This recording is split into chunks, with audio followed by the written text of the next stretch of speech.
வணக்கம். நான் உங்கள் ஏகே. கடந்த சில நாட்களாக சோசியல் மீடியாவில் அதிகமாக பேசப்பட்டது நம்மவர் உலகநாயகன் கமல் சாரோட தக் லைஃப்.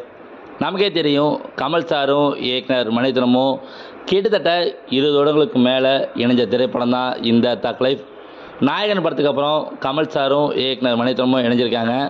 அப்படிப்பட்ட இந்த திரைப்படத்திற்கு தமிழ் சினிமா மட்டுமல்லாமல் இந்திய சினிமாவே எதிர்பார்த்து காத்துட்ருக்கு. ஏற்கனவே 2022ஆம் ஆண்டு வெளியான கமல் சாரோட விக்ரம் திரைப்படம் மிகப்பெரிய வெற்றி.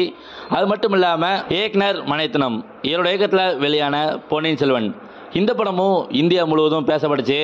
அதனால் பார்த்தீங்கன்னா இயக்குனர் மணிரத்னம் கமல் சாரோட இந்த தக் லைஃப் படத்தின் மீதான எதிர்பார்ப்பு ரொம்ப அதிகமாகவே இருக்குது. அப்படிங்கிற தருவையில் இந்த படம் சம்பந்தமாக சில தகவல் நம்ம கிடச்சிருக்கு. அதை பற்றி நம்ம இந்த வீடியோவில் பார்க்க போகிறோம். சரி, வாங்க வீடியோக்குள்ளே போகலாம்.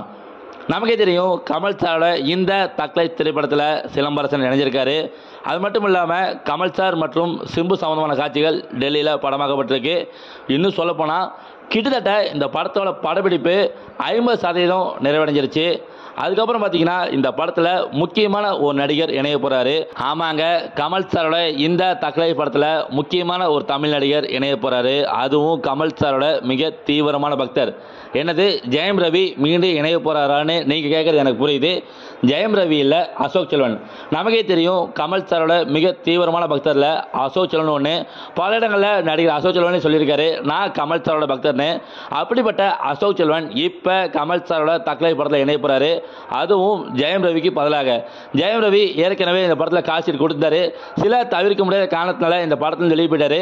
அவருக்கு பதிலாக இந்த படத்தில் அசோக் செல்வன் நடிக்க போகிறாரு. அது மட்டும் இல்லாமல் முக்கியமான கதாபாத்திரத்தில் அரவிந்த் நடிக்க போகிறதா ஒரு தகவல் நமக்கு கிடைச்சிருக்கு. முக்கியமாக இந்த படத்தோட ஓவர்சீஸ் விற்கப்பட்டிருக்கு.